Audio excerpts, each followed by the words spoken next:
எல்லோருக்கும் வணக்கம். இன்றைய அரசியல் சூழ்நிலை பார்த்தீங்கன்னா, பாரதிய ஜனதா கட்சியை பொறுத்த வரைக்கும் அவர்கள் ஒரு வன்முறை அரசியலை கையில் எடுத்திருக்காங்க. அதாவது கோவையில பார்த்திருப்பீங்க, சமீபத்துல அந்த போஸ்டர் எல்லாம் ஒட்டியிருப்பாங்க.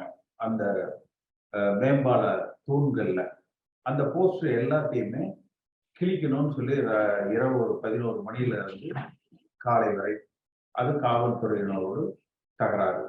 அப்புறம் சமீபத்துல மதுரையில நேற்று நடந்த அந்த நிகழ்வுகளை பார்த்திருப்பீங்க.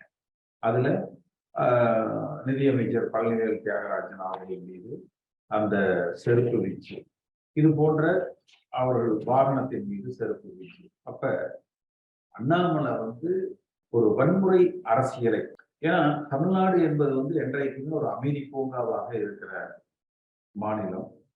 திமுக அண்ணா திமுக இடையில மோதல், அடிதடிகள், கலாட்டா இதெல்லாம் இருந்தது.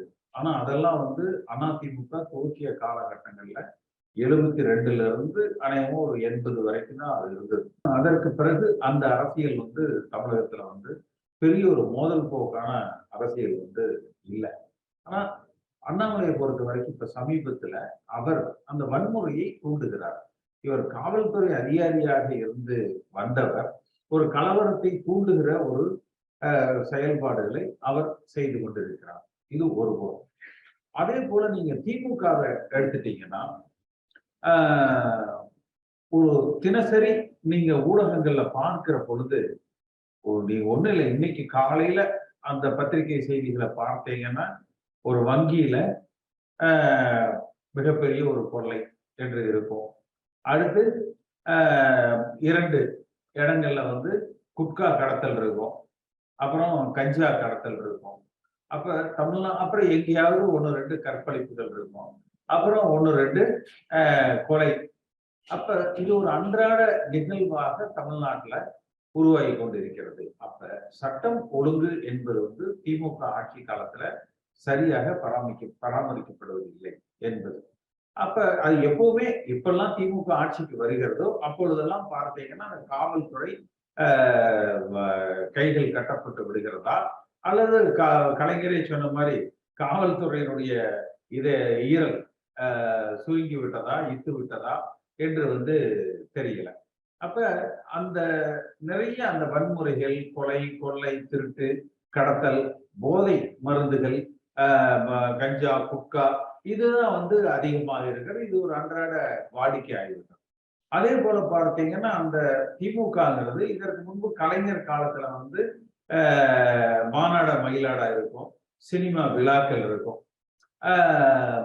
ஆனா திரு ஸ்டாலின் அவர்கள் வந்ததற்கு பிறகு ஒரு மாற்று சிந்தனையோடு ஒரு புதிய, கடந்த கால தவறுகள் இல்லாம ஒரு புதிய அளவுல இந்த அரசாங்கத்தை வழிநடத்துவார் என்கிற ஒரு எதிர்பார்ப்பு மக்களிடத்துல இருந்தாலும் கூட சமீப காலத்துல வருகிற அந்த சட்டம் ஒழுங்கு சீரழிவு, அதே போல பார்த்தீங்கன்னா அவர் ஆட்சிக்கு வருகிற பொழுது கமிஷன், கரப்ஷன், கலெக்ஷன் இதான் எல்லா கூட்டத்திலையும் பேசினார்.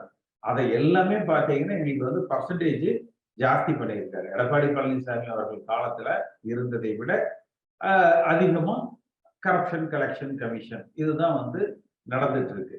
அப்ப இந்த அரசாங்கத்தின் மீது இருக்கிற அதிருப்திகளை அறுவடை செய்வதற்கு பாரதிய ஜனதா கட்சி ஒரு வன்முறை அரசியல் எடுத்துட்டு இருக்காங்க.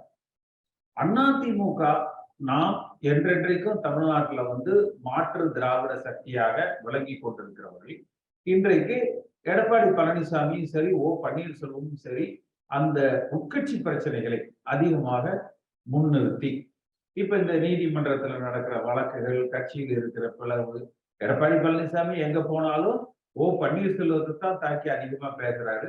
அப்புறம் கூட பாரதிய ஜனதா கட்சிக்கு ஒரு ஆதரவு நிலைப்பாடு, திமுகவோட ஒரு மறைமுக, பார்த்தா வெளிப்படையாக அவர் திமுகவை எதிர்த்து பேசுறாருன்னு தோணும். ஆனா மறைமுகமாக திமுகவோடு உடன்பாடுல தான் இவர்கள் இருக்கிறாங்க. ஏன்னா ஆட்சிக்கு திமுக 1.5 ஆண்டு காலம் ஆச்சு. இந்த 1.5 ஆண்டு காலத்துல திரு ஸ்டாலின் அவர்கள் பல முறை மேடைகளிலேயே சொல்லியிருப்பார். அதாவது கொடநாடு கொலை கொள்ளை வழக்கு விசாரிக்கப்படும், குற்றவாளிகள் தப்ப முடியாதுன்னு சொல்லியிருப்பாரு. அதே போல ஊழல் வழக்குகள்ல மணிகள் தப்ப முடியாதுன்னு சொல்லியிருப்பாரு. ஆனா எந்த அமைச்சர் மீது எந்த நடவடிக்கை இருக்கிற மாதிரி தெரியல.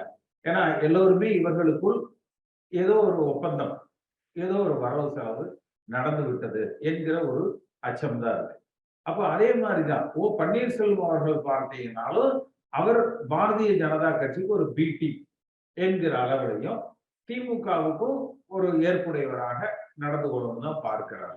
ஆனா அதிமுக தொண்டர்களை பொறுத்த வரைக்கும் பார்த்தீங்கன்னா உண்மையான எதிர்கட்சியாக புரட்சி தலைவர் எம்ஜிஆர் வழியில் திமுகவுக்கு திராவிடத்திற்கு ஒரு மாற்றாக செயல்படணும் தான் நினைக்கிறேன். இப்ப நேற்று கூட தினகரன் ஒரு பேட்டி ஒளிபரப்பி இருப்பாங்க. பார்த்தீங்கன்னா ஏதோ பெரிய உத்தமபுத்திரன் மாதிரி பேசுவார். அதாவது எடப்பாடி பழனிசாமி காலத்துல நிறைய ஊழல் நடந்துருச்சு. நீங்க அதிமுகவுக்கு ஊழல் முத்திர குத்துனதே இவங்க குடும்பம் தானே. சசிகலா அவர்கள் குடும்பத்தை சார்ந்தவர்களது ஆதிக்கத்தால மட்டும்தானே 91, 96ல ஜெயலலிதா அம்மா அவர்களே தோல்வியை சந்தித்தார்கள். ஒரு வரலாறு காணாத தோல்விய வெறும் 4 சட்டமன்ற உறுப்பினர்கள் மட்டும்தான் வெற்றி பெற்றார்கள் என்கிற அளவுல மிச்சம் எல்லாம் 234ல 230 இடங்கள் தோற்ற யாருனால? இந்த குடும்பத்தால தானே. ஆனா அவர் இன்றைக்கு ஏதோ பெரிய உத்தமபுத்திரன் போல அடுத்தவர்களை குறை சொல்லி பேசிட்டு இருப்பாரு. அப்ப அதிமுக தொண்டர்கள் நம் போன்றவர்கள் இந்த இயக்கம் பாதுகாக்கப்பட நாம் விரும்புவது என்பது பாரதிய ஜனதா கட்சியையும் எதிர்த்து நாம் செயல்பட வேண்டும். திராவிட முன்னேற்ற கழகத்தையும் மாற்று திராவிட சக்தியாக நாம் எதிர்த்து செயல்பட வேண்டும். தமிழகத்துல என்றென்றைக்கும் புரட்சி தலைவர் எம்ஜிஆர் அம்மா வழியில் ஆளுகிற இயக்கமாக அதிமுக விளங்க வேண்டும். இதுதான் நம்ம பயணிக்கிற அந்த பாதை. ஆனா இப்ப சமீபத்தில் இந்த நீதிமன்றங்கள் எல்லாம் பார்த்தீங்கன்னா யாருக்கு வெற்றி கிடைக்கும் என்றால் 2 பேருமே, அதாவது எடப்பாடி பழனிசாமி என்ன நினைக்கிறார், ஒற்றை தலைமை அது தான் மட்டுமாகவே இருக்க வேணும், அது அந்த பொதுக்குழுவால நியமிக்கப்படணும், அந்த பொதுக்குழுவிலையும் கூட 10 மாவட்ட செயலர் முன்மொழியணும், 10 மாவட்ட செயலர் வழிமொழியணும், 5 ஆண்டு 10 ஆண்டு காலம், அது 5 ஆண்டு காலம் தலைமை கழக பொறுப்புல இருக்கணும். அப்ப யாருமே போட்டியிட கூடாது, நீங்க எல்லாரும் எடப்பாடி பழனிசாமி சொல்லிடுங்க என்பதை நோக்கித்தான் அவர் பயணிக்கிறார். பன்னீர்செல்வத்தை பொறுத்த வரைக்கும் பாரதிய ஜனதா கட்சி உருவாக்கி கொடுத்த அந்த இரட்டை தலைமை அதே வழியில நடக்கணும்னு நினைக்கிறார். இவங்க 2 பேருமே பார்த்தீங்கன்னா நீதிமன்றங்கள்ல உண்மையை புரட்சி தலைவர் எம்ஜிஆர் காலத்துல அடிப்படை தொண்டர்கள் தான் இந்த இயக்கத்தினுடைய தலைமையை முடிவு செய்ய வேண்டும், அடிப்படை தொண்டர்களுக்கு ஒரு தேர்தலை வைங்க, அந்த தொண்டர்கள் இந்த தலைமையை தேர்ந்தெடுக்கட்டும் என்பதற்கு இவர்கள் தயாராக இல்லை.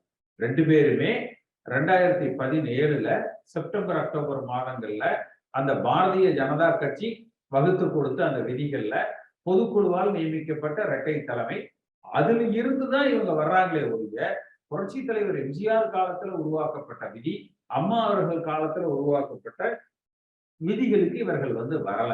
நாம் அந்த வழியில தான் நாம் பயணிக்க நினைக்கிறோம். அந்த 1.5 கோடி தொண்டர்கள், இதுல பல பேர் சொல்லுவாங்க உண்மையிலேயே இன்னைக்கு 1.5 கோடி பேர் இருக்காங்களா தொண்டர்கள், அந்த தொண்டர் பலம் அதிமுக இப்ப இல்ல என்கிற அளவுல சொல்லுவாங்க. அப்படி எல்லாம் இல்லை. அது தொண்டர்களோடு தொடர்பு இல்லாதவர்கள் சொல்லலாம். என்னை பொறுத்தவரை நாம் பல அதிமுக தொண்டர்களோடு ஒரு தினசரி 100-200 பேர் நம்மோடு தொடர்புல இருக்கிறாங்க. அடி மட்டத்துல கிளை அளவுல உறுப்பினர்கள் அளவுல இந்த இயக்கம் வலிமையாக இருக்கிறது, வலுவோடு இருக்கிறது, உயிர்ப்போடு துடிப்போடு இருக்கிறது.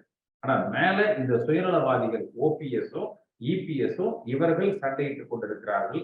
திமுகவுக்கு மாற்றாக அதிமுகவை தமிழ்நாட்டிற்கு ஆளுகிற இயக்கமாக மாற்றுவதற்கு வழிநடத்துவதற்கு இவர்கள் தயாராக இல்லை.